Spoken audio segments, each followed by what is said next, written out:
It's Wednesday, the 24th of June, 2020.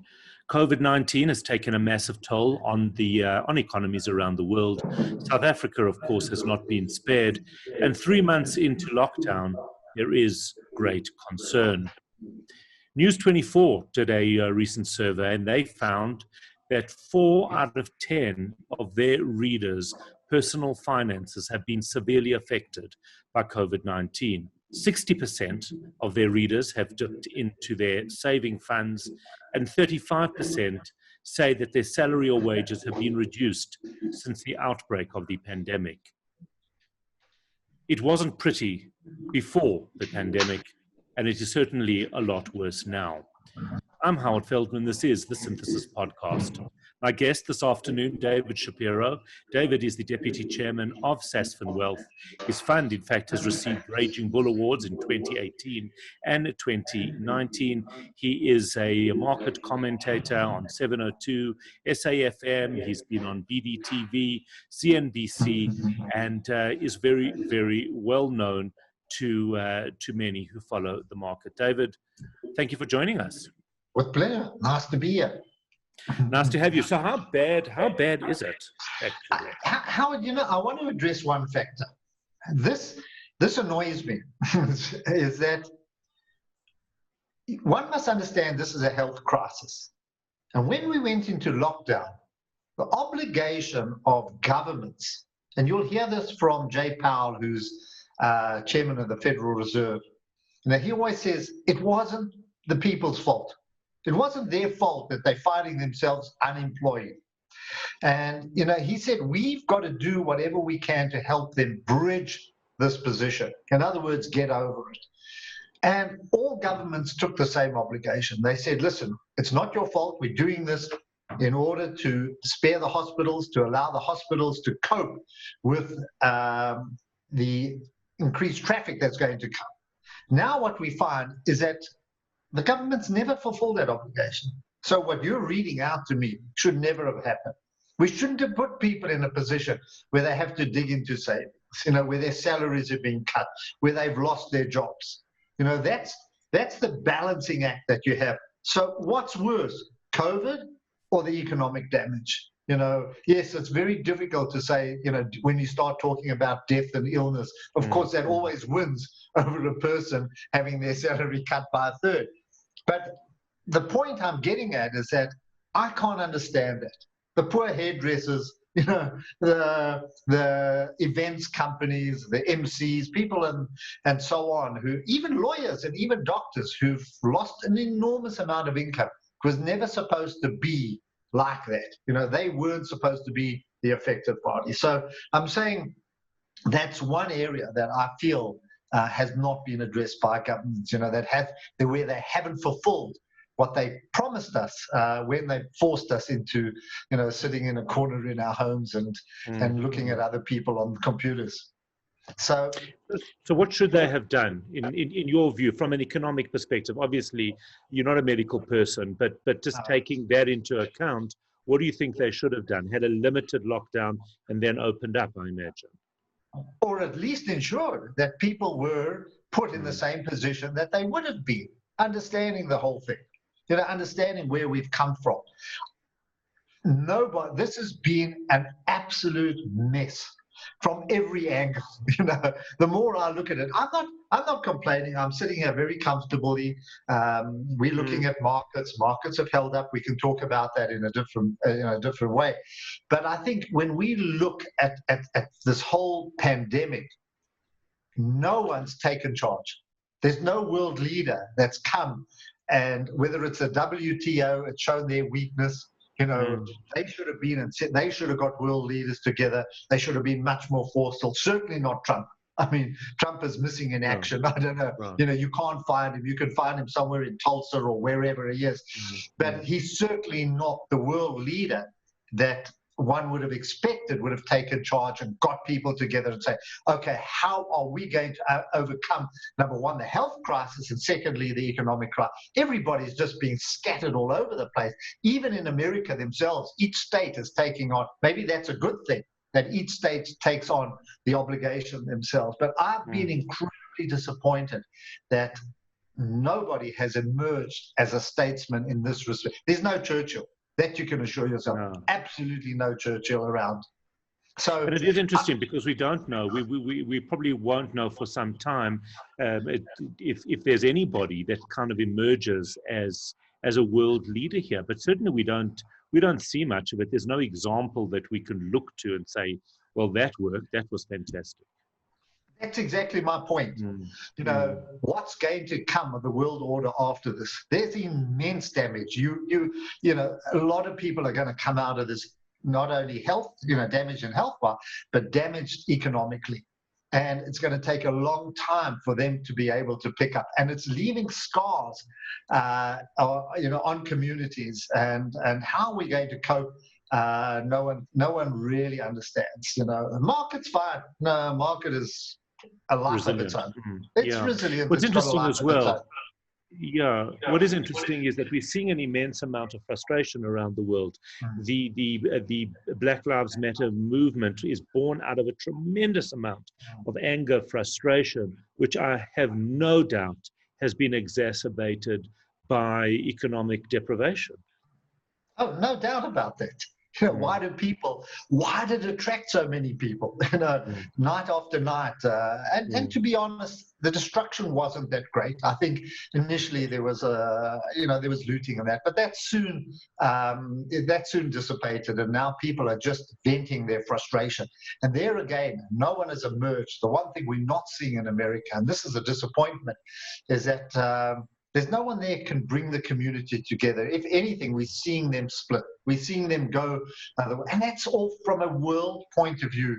That's not where we want to be in this kind of situation. You're looking. I don't think Biden's going to do it. So let's get there as well. I don't know who's going to pop up that's going to actually bridge the gap and kind of rebuild these global organizations, and it's a grave disappointment. And I'm hoping that when things settle down, when we find a vaccine, when we're comfortable with the treatment, that we actually look back and say, hold on a sec, we don't want to be here again. We want to now start looking for leaders who are not populist, who are not there, for whatever reason, however they got there, but rather are going to bring us back to the kind of world that we want, where everybody lives. It's kumbaya type world, we all sing folk songs and hug each other, and careful with the hugging, careful with the whole hugging thing. It's probably beyond yours, but when in the 1960s, Howard, or the 50s, late 50s, early 60s, we used to have these movies where these young kids from America went touring Europe, and it was a lot of fun, and there weren't the kind of tensions that you're seeing at the moment. So you want to get back to that kind of world.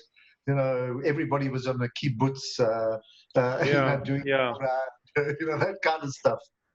But closer to home, we saw in the beginning, at least, Cyril Ramaphosa, the president, was able to bring people together. That dissipated by, as you referred to, some irrational economic decisions based on we're not really sure what. That did cause fragmentation and a fracturing of support. Are you seeing what's your thoughts around economic leadership here at the moment? Strangely, from the Reserve Bank and from the Treasury, they're okay. Thank goodness. Okay. The only problem is that they're very good accountants, and when they look at their books, the picture's not that pretty. But they're responsible people. I like Tito. Zweli Mkhize he's been doing his job very well. I hope I pronounce his name well. But he's a solid, good man. The rest, no. And you're going to hear today, South Africa's in a very precarious position. We have to look at it in the eye. You know what I mean? You can't ignore it and play it doesn't exist. It does exist. And government have got to sit around a table like any responsible board and say, look, these are our problems, how are we going to get about it? And they've got to ignore the ideology. They've got to ignore the politics and sit down like responsible people and get us out of this mess. And there are plenty of good people in this country. The one thing we're not short of are good thinkers, good businessmen. We've produced some remarkable people from this country, and we still got them around here. And we need to use their combined wisdom. We don't. We don't. We ignore them, and that's political. It's unacceptable. But there's only an economic solution to this problem. There's not a political solution. How do you think they're going to raise the shortfall? Is it going to be petrol? Is it going to be income tax? Any idea? It can only be borrowing. And then once we borrow, we've got to grow our way out of it. Yeah. And how the danger is when you borrow, you go into a debt trap. I mean, sorry, a debt. It is a debt trap. Well, it's a debt trap. I call it Freudian. Yeah. It is, because the amount of interest that you have to pay eats up whatever revenue you get. We're not spending. Therefore, in fact, the opposite should be done. We should reduce taxes. We should reduce income taxes. In other words, to get people to go out there with more money and start to spend their way out of it. In other words, I'm just giving you the direction we should take rather than another one. The middle class has been hurt. You read out that News 24 briefing. That's the problem. You can't keep taxing the people that give, because eventually they've got nothing more to give. So it's that middle class that have been hurt by this as well. Don't think the doctors, the advocates, the lawyers. Certainly. They've all taken a knock, and to put a bigger burden on them is not going to help. So there's only one solution. Is that there is another solution. Apologies. We waste money here. This country, we know the one thing we're good at is stealing and corruption. I mean, we are seriously good at that. And we've got if it was an Olympic sport, I think we would get gold. No question. And it's I don't even apologize for saying that. It's there in evidence. It's there. It happens every day. It's still happening at the moment. Even whether it's the UIF or whatever money has been raised now, there's always somebody stealing it or taking it for themselves, etc. And we've got to get rid of that side of it. And that's where you need a leader. You need Cyril to step up and say, we can't do this anymore. You can't do this. And there's an enormous amount of money that can actually be saved by that. So it's a combination of both. And Tito always talks about it. No, we're not going to fly business class anymore.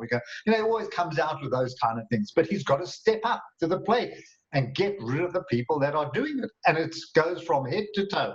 It's right throughout right throughout government. It's right at every municipal department around the country. And I'm not exaggerating. I'm an accountant.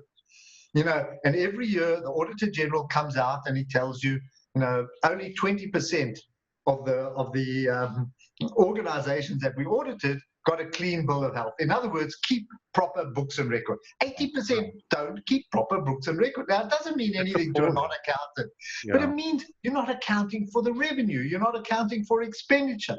Now, there are so many accountants, retired accountants who'd be only thrilled to do something, but they don't want it, because you got to stop the gravy train. Yeah. So how there are solutions. What we've also seen is a number of companies either going into business rescue or insolvency. A lot of this obviously didn't start at the moment the pandemic hit the world. It had to have been a problem before. To some extent, I guess it's good timing to be able to use the pandemic as an excuse. What's your thoughts on all of this? That's dead right. Look, we were we were already in decline before the start. So we were heading for a recession, which is no growth, and there were attempts to get us out of it. All that this has done is accelerated it or exacerbated it and made it very difficult for certain businesses. And, for example, Edgar's. Edgar's was already, it honestly was on its last legs and was just hoping that the economy could pick up, that they could maybe save themselves. And all that's happened is it's accelerated their decline. So it's sad. And the multiplier effect of that goes through the entire economy in the sense that it's felt, because once they go into go into insolvency or they get broken up, of course, then Sandton City has got 3 floors of space, now has to find a tenant. Every other tenant says, hold on a sec, you need us. we want X% a deduction in, and so it goes, and so the knock-on fields. So our problems are there before this even started, but I think all that it's done is highlighted the urgency to pick this up, and it's given government an excuse. They can hide behind COVID-19 and say, listen, we've got to do this. We've got to change the direction. So to some extent, doesn't this present an opportunity then to say, okay, we know we've got a crisis. We don't need to be embarrassed about the crisis because the whole world is suffering from this. It's not a uniquely South African thing. Now let's look at how to move forward. It's actually an amazing opportunity. Remarkable. It is remarkable, but you need a strong leader. You need Cyril to say, listen, the World Bank, the OECD, the IMF, all telling us we need structural reform.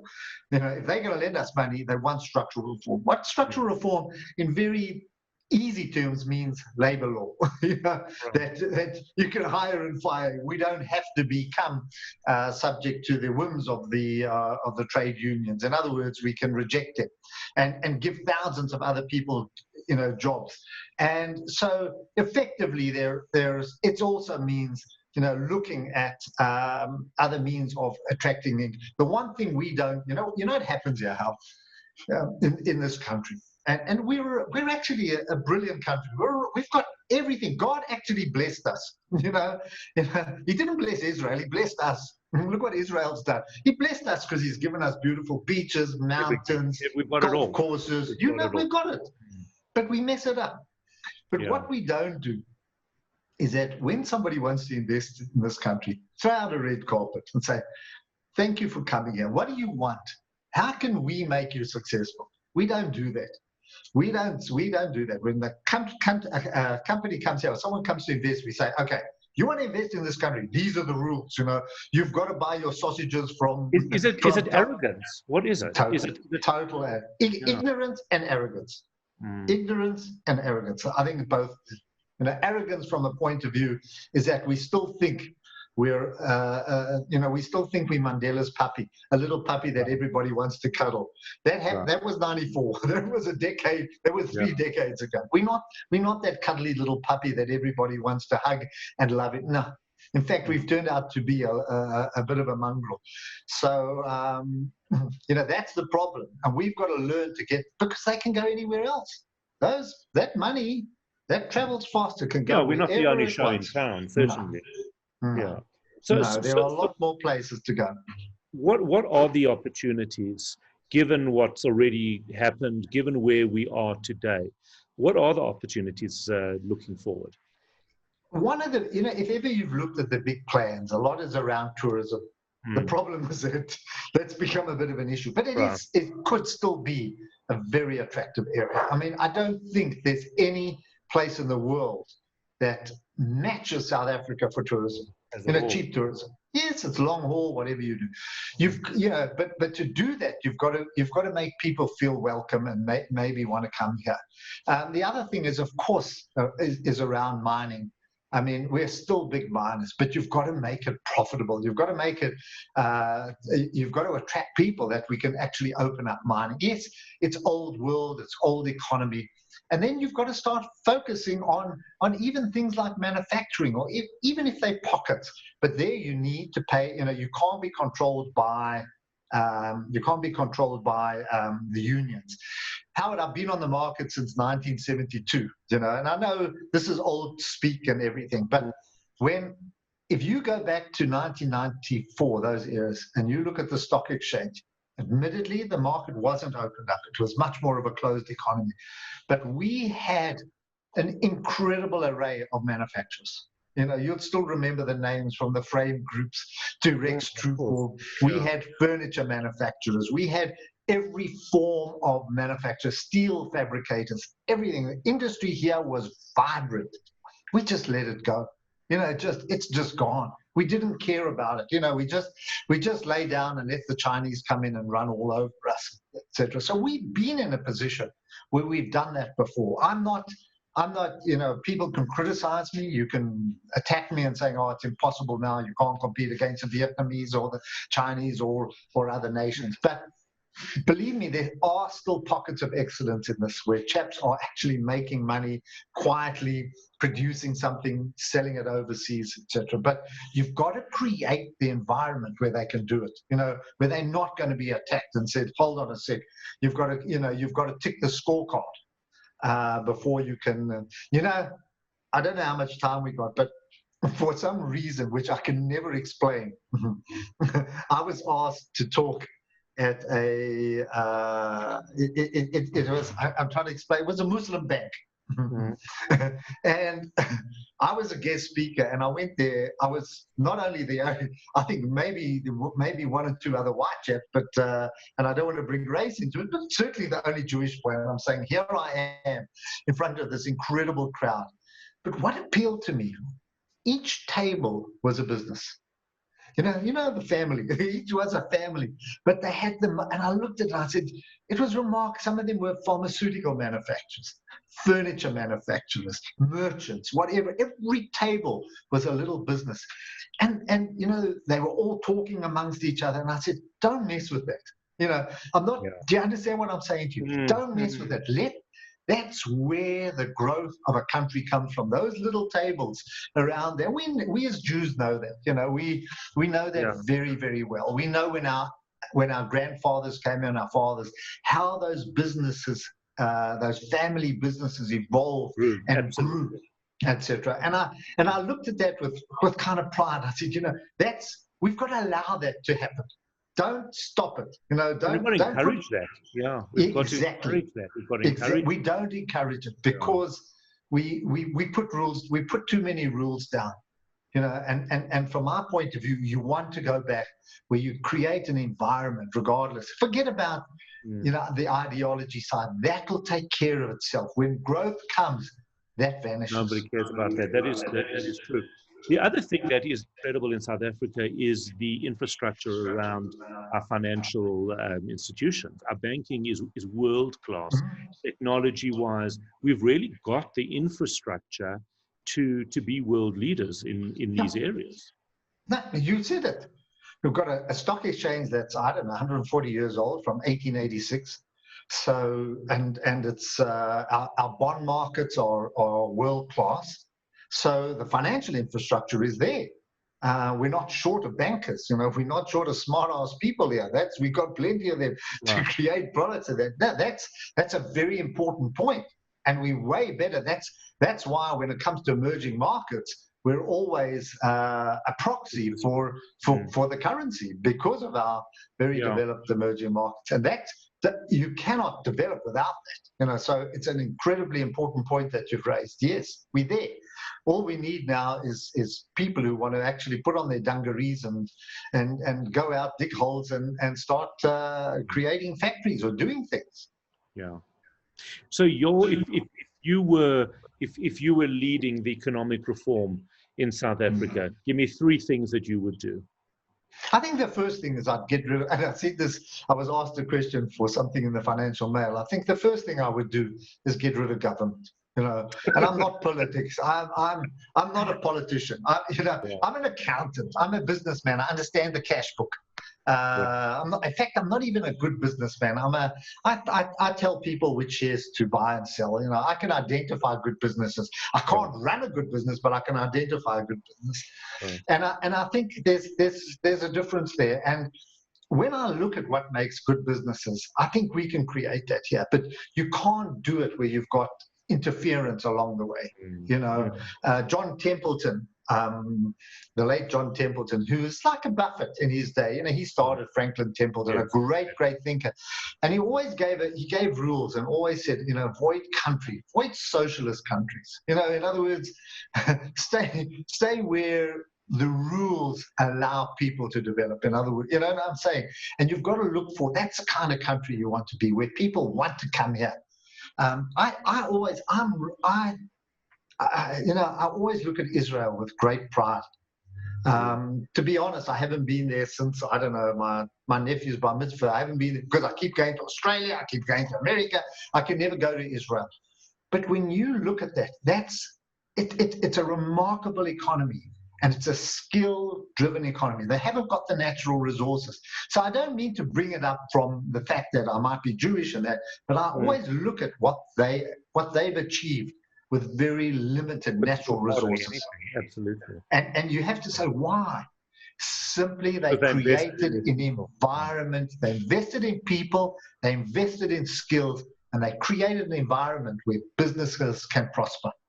And that to me is, the best example I can think of at the moment, because it's similar in size. In fact, their economy is bigger than us. So that's why I bring it up. Singapore is another area as well. If you go to Singapore and you say, why did Singapore, why was it allowed to thrive like this?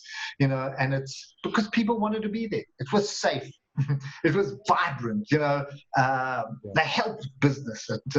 Everything worked in that. And you've got to get to an environment like that where people actually, and what better country could you come to? I mean, in the middle of winter, 20 degrees, whatever it is, 16, 17 degrees, we don't have anywhere near the hardships that other countries go through in that. So everything favors this country, just the people. Yeah, we've got to get that right. We are unfortunately running out of time. We do need to end it here. David Shapiro, thank you for your input, for your very candid conversation. It certainly is refreshing to hear, because although you highlight the issues, there's also so much optimism and so much positivity around what we are able to achieve at the COVID-19 crisis, presenting obviously a lot of challenges around this, spotlighting or highlighting difficulties in leadership, but also highlighting the opportunities and the ways in which we could. Thank you for taking the time. This is the Synthesis Podcast. I'm Howard Feldman. Thank you. I'm Howard Feldman. This has been the Synthesis Podcast. If you enjoyed this and if you are interested in subscribing to and having access to the other podcasts that we record, don't forget to hit the subscribe button. That way, at least you'll be notified when we release a new podcast. If you want to hear the audio, you are also able to do that. If you want to listen whilst you're driving, go to Spotify, go to any of the hosting environments, and you'll find the Synthesis Podcast there. Hope you enjoy. Let us know. Let us get some feedback, and let us know what you want to hear.